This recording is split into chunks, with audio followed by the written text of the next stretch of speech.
Hello and welcome. CTV National starts right now. The Prime Minister reveals a costly new defense strategy to keep the true north strong and free.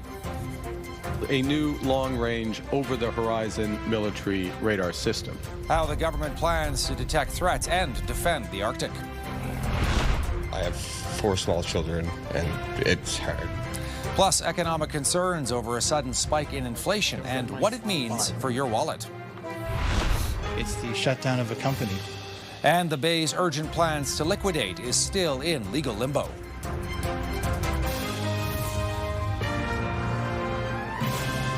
CTV National News with Sandy Ronaldo. I'm Todd Vanderheiden in for Sandy today. Prime Minister Mark Carney was in Canada's far north earlier today to underline his government's commitment to Arctic security. He made a number of announcements, both on defense, northern development, but the overall message was focused on sovereignty. Carney saying, quote, Canada is strong and it's going to get stronger. CTV's Mike Lecouture is traveling with the Prime Minister. He's standing by in Iqaluit now with the latest here. Mike. With much of the focus on securing Canada's southern border with the United States, Prime Minister Mark Carney came north to send that same message of sovereignty, while at the same time announcing an increased presence of Canada's military in Iqaluit.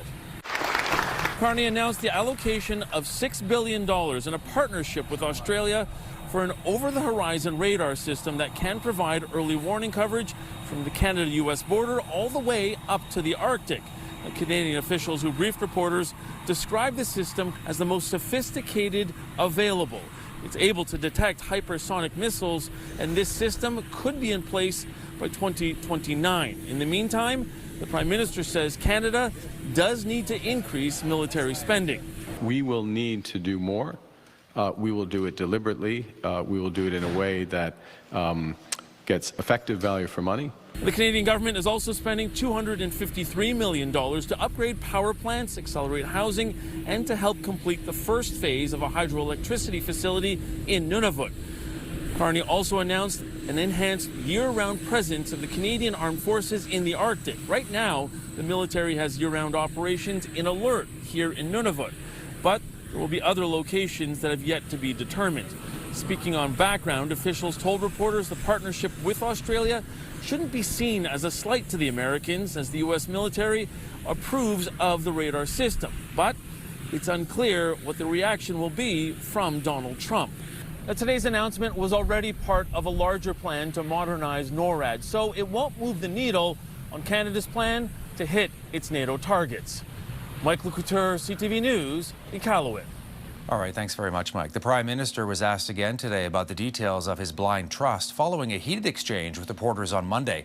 Mark Carney refusing to reveal what exact financial assets went into the trust, but he insists that he is following all of the rules that are set out in Canada's Conflict of Interest Act.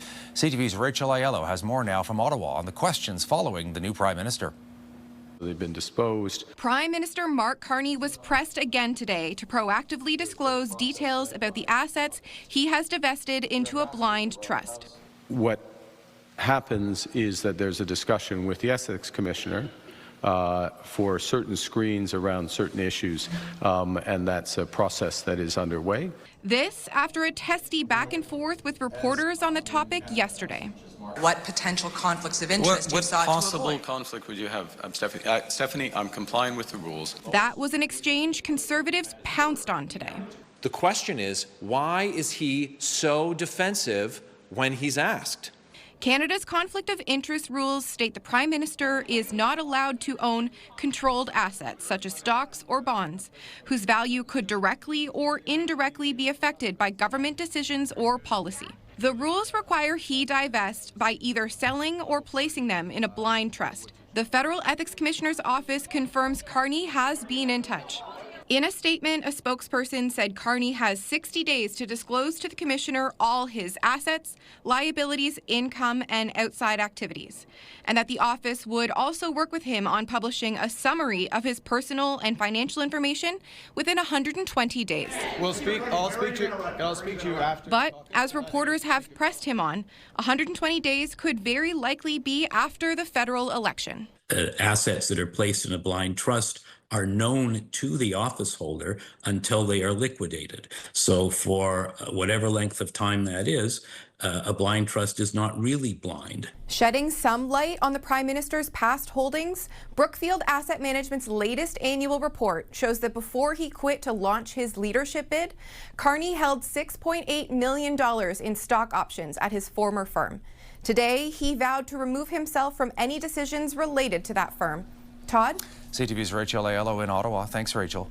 Canada's inflation rate jumped to 2.6% in the month of February. That is a big jump from the 1.9% increase we saw in January.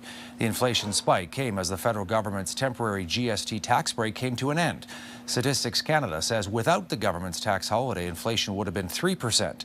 The biggest increases were in restaurant purchases, some clothing items, and alcohol. The tax holiday ended in the middle of February. CTV's Judy Trin joins us now to break down the impact, and Judy, why the rising inflation is setting off alarm bells. Todd, the rise was higher than what economists expected and comes before tariffs are factored in. The cost of basic goods in Canada was 2.6% more expensive in February compared to the same period last year, a spike that apprentice roofer Charles Glandon feels in his pocketbook. I have 4 small children, and it's hard. And it's going to get harder. February's inflation rate didn't factor in the trade war with the U.S. and the weakened Canadian dollar. We are now facing a new crisis. The impact will be across the board, from autos to agriculture, and not just from the United States. On Thursday, China will impose 100% tariffs on canola to retaliate for Canada's previous decision to put 100% duties on Chinese electric vehicles. Then on April 2nd, the Trump administration is expected to announce global reciprocal tariffs. We will forge ahead, with or without the United States. We have a big task in front of us. The federal government is trying to increase trade with other countries and between provinces, but that's a strategy that could take years, while these apprentices are already seeing some work dry up. Some of our insulation and pro board and all that has been a back order, so it slows down jobs. $6 billion in tariff relief has been announced for businesses, including a work-sharing program to avoid layoffs. But union leaders say more employment support is needed. We need changes to EI to make it easier to collect. We need to make sure that EI is, once you're eligible, you can collect it longer. We need to make sure that separation monies aren't considered earnings that delay the time period in which you can collect EI. This spike in inflation means it's less likely that the Bank of Canada will cut its rates next month. Todd. CTV's Judy Trin in Ottawa. Thank you, Judy. The ceasefire deal between Israel and Hamas is hanging by a thread today after a wave of Israeli airstrikes killed more than 400 Palestinians. Israel and the United States are demanding the release of all remaining hostages, while Hamas has been calling for the second phase of the ceasefire deal to begin. CTV's Geneviève Beauchemin has the details.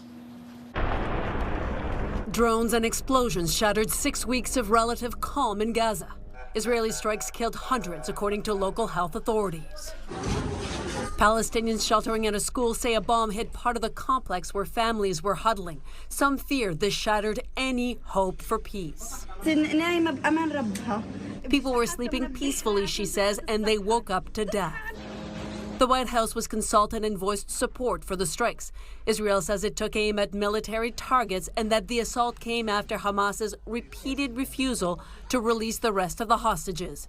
The Israeli defense minister said that if Hamas did not immediately release all the kidnapped men and women, the gates of hell would open. Fear of an all-out war gripped some of the families of the roughly 24 hostages believed to still be alive. We need a ceasefire to release my brothers. Israel is trying to get its hostages back. Montreal Rabbi Asher Jacobson recently met with families of hostages in Israel. He says applying pressure to Hamas is a double-edged sword. If you do nothing, you gain nothing, and then you have to go through this attack and target Hamas militants and leaders, and there's always collateral damage. We've seen, sadly. Messages against the strikes were scrawled on the gates at McGill University and promptly erased. And a protest is planned in Toronto. Ibrahim Muna now lives in Halifax, but many of his family members are in Gaza. It's very scary. especially what happened right now early in the morning at the wake of dawn when this attack has happened. Now, many are bracing to see what will happen with the talks, whether peace can be worked out. Todd. CTV's Genevieve Beauchemin reporting. Thanks, Jen. Well, the White House says it's closing in on a temporary ceasefire deal to stop Russia's war in Ukraine. It follows a phone call between Donald Trump and Vladimir Putin today. The high-stakes call between the two presidents lasted more than 2 hours. CTV's Joy Melvin is standing by in Washington with more on that call. Joy, and what both sides are saying here. Well, hey, Todd, yep, they talked for about 2 hours or more. The White House says that President Trump and Vladimir Putin agreed to a temporary halt on energy and infrastructure attacks. That's a good thing. Russia's oil and gas production has been hit hard, and millions in Ukraine have suffered rolling blackouts. Now, Putin seemed to give just enough for President Trump to call this a win without agreeing to a full ceasefire that Ukraine has already said yes to. In the meantime, the shooting continues on the front lines. Todd? Ukraine not present on that call, obviously, Joy. What are they saying here? Yeah, they were not part of this critical call. President Zelensky said he doesn't think that Putin is interested in peace, and he hopes to speak with Trump to see what Putin really wants. Now, Trump has said going into this that Ukraine has no cards and that there would be a division of assets, land and nuclear power plants. Instead, Putin is demanding a complete halt of all military aid to Ukraine. Now, that's devastating to Ukraine because Russia continues to be supplied on the battlefield. Now, as Trump aligns himself more with Putin, both leaders agreed to improve U.S.-Russia relations. Putin even proposing, now get this, an NHL hockey tournament between the U.S. and Russia, who's been frozen out of any international competition. Wow. Todd? CTV's Joy Melvin in Washington. Thanks, Joy. The top U.S. Supreme Court justice issuing a rare public rebuke of Donald Trump today. Chief Justice John Roberts saying in a statement, impeachment is not an appropriate response to disagreeing concerning a judicial decision. Came hours after Trump referred to a judge as, quote, a radical left lunatic and called for his impeachment. That judge, James Boasberg, is demanding information on deportations carried out by the Trump administration, including Venezuelans recently sent to El Salvador. And the U.S. government is set to release files today on the 1963 assassination of U.S. President John F. Kennedy. President Trump signed an executive order back in January to release about 80,000 pages related to the assassination in Dallas, Texas. Trump didn't claim any new information would come from the files, but insisted there won't be any redactions made. And flash floods in southern Spain have forced hundreds to evacuate. Rescue crews lifted people from flooded homes through water that was nearly waist-high in the town of Cartama. Aerial images show entire neighborhoods underwater after 3 weeks of rain. All right, coming up, making the case to shut down. I feel kind of sad because it's a Canadian institution. Why the Bay's liquidation plans are still hinging on legal approval. And how tariffs are brewing major price hikes for craft beer.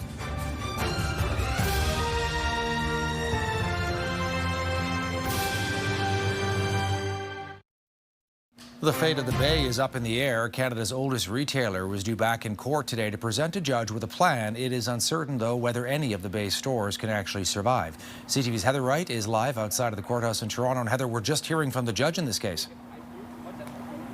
We are, Todd. We just got a piece of paper from the judge. As we know, he had allowed the sides, all the stakeholders in this case, to get together and try to find some middle ground as the Bay looks to start a liquidation of its inventory. And what the judge just said, that it heard from the court monitor that was appointed by the court, and that there has been significant progress with respect to the resolution of various issues being made with all these stakeholders. And with that, he is allowing them a little bit more time to continue to hash out some of those details, and court is going to reconvene tomorrow here at the courthouse at 2 p.m. So it's not clear exactly how these liquidation sales, if they are approved, will plan out. As I mentioned earlier, you know, just being in some of the Bay stores, you can see that it appears as though they are getting ready for these sales to begin. And we spoke with a number of retail analysts who were just talking about it wasn't just one thing that led the Bay to get to the point that it is at now, but many things over decades. I think it was a series of things, really, and stretching back decades, not just years. And I think some of those things are external to the brand and things that have certainly plagued many retailers in the landscape, things like the penetration of online shopping and the degree to which now online is the first place that consumers are going. And Heather, not just the beginning of the end potentially for an iconic retailer, but also the loss of close to 9,000 jobs. Yes, and the Canada Labour Congress is asking for the Bay to look after those workers and to make sure that they are protected throughout this entire process. CTV's Heather Wright. Thanks, Heather, for that. Well, as President Trump's trade war continues, it's about to cost a little bit more to crack open a cold one.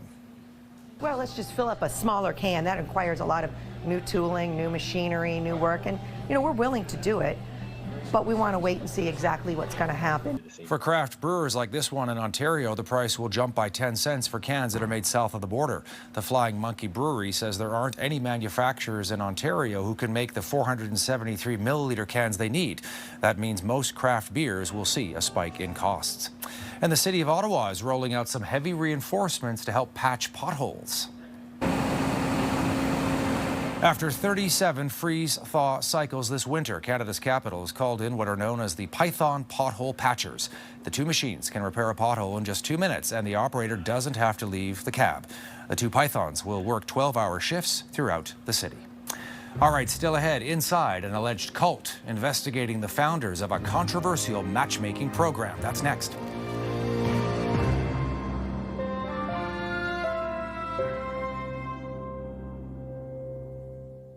Welcome back. What began as an online spiritual matchmaking group has morphed into a cult, at least that's according to former members of a community called Twin Flames Universe.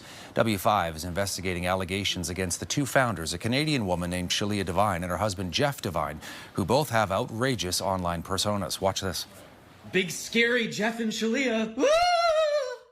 We're gonna come and eat your children. You're my student. You do not school me. Where freedom is abused, it will be taken from you. Your choice has been out of order, so you can make a new choice. And W5's Avery Haynes is here to talk about this week's series and the 2-hour special coming up on Saturday at 7. So Twin Flames Universe has been covered by Netflix and Amazon, but they reached out to you, these people. Why? Well, yeah, that's a good question. I mean, they want to get their side of the story out, and they didn't feel like they had that opportunity in any of the plethora of media that has been covered on them being alleged cult leaders. I got this email, Todd. The subject line was, "We're not a cult." And it's like, okay, I'm sold. And it came from a PR company that they've hired to try to rebrand themselves away from this puppet master and really crazy, outrageous allegations. What do they claim they're able to do at this Twin Flames? All right, so a twin flame is like a soulmate on steroids. This is someone designed for you by God to be your ultimate lover. What they claim is the reason that you don't have your twin flame is because you've got inner trauma that has not been healed. And if you buy their courses and do their coaching, which can cost you tens of thousands of dollars, you will heal that inner trauma and find your twin flame. And what do former members allege? Former members are alleging so many things that we had to turn this into a 2-hour special.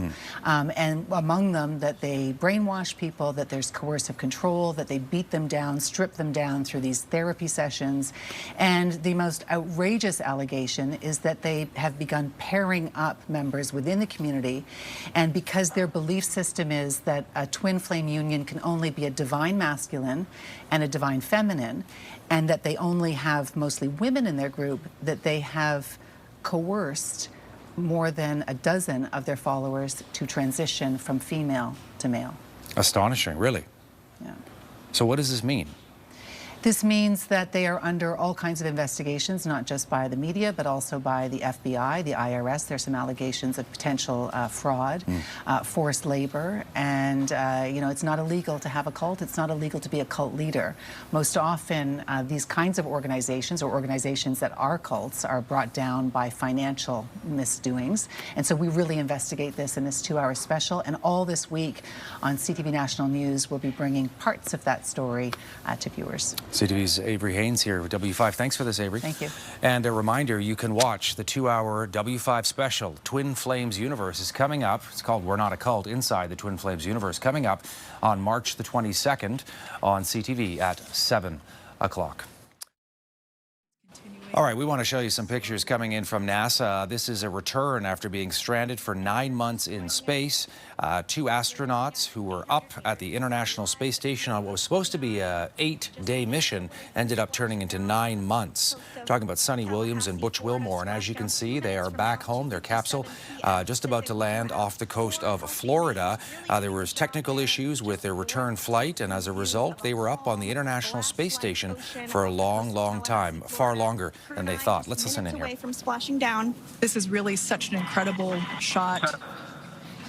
That Copy, was 600. Let's go.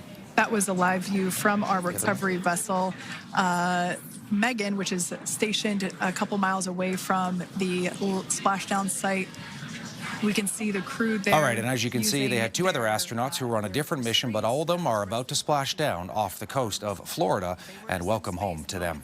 Well, back here on Earth, far fewer Canadians are traveling to the United States compared to this time last year. One of the big reasons, of course, the ongoing trade war. And as CTV's Alex Carpa explains from Winnipeg, that is changing some long-standing traditions. This is our Blue Jays game we went to see in Kansas City with the Royals. Tony Ranella has good memories of his past trips down south. His tour company took busloads of Canadian baseball fans to see the Blue Jays play in the U.S.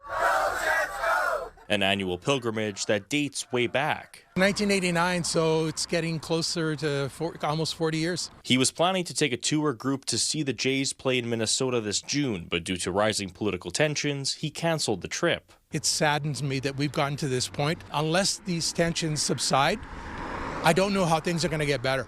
Data shows that Ranella is not the only one canceling travel plans to our southern neighbor. Numbers from the U.S. Customs and Border Protection shows a drop of nearly 500,000 visitors crossing land borders from Canada to the U.S. in February compared to last year. A recent Leger survey found 36% of respondents with U.S. travel plans also said they already canceled them. They're just not looking to travel to the U.S. Tim McDonnell owns Elite Sports Tours in Toronto. His company recently slashed 5 of their 8 baseball trips to the U.S. Since Trump has taken office, the feedback as far as inquiries, bookings has been pretty abysmal. As for Ranella, he isn't giving up. He's just making plans for games within Canada. A flight to Toronto and 3 nights hotel is going to cost just as much as going down to Minneapolis. I'd rather fly to Toronto. Ranella also says that for as long as Trump remains in the White House, he won't plan any trips down south.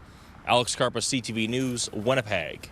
All right, thanks, Alex. That's our newscast on this Tuesday. Thanks for sharing your time with us. And be sure to join us later for the late CTV National News for ongoing coverage of our country's top stories, breaking news as it happens. Watch us on CTV News Channel. I'm Todd Vanderheyden, and we want to show you more pictures coming in from NASA.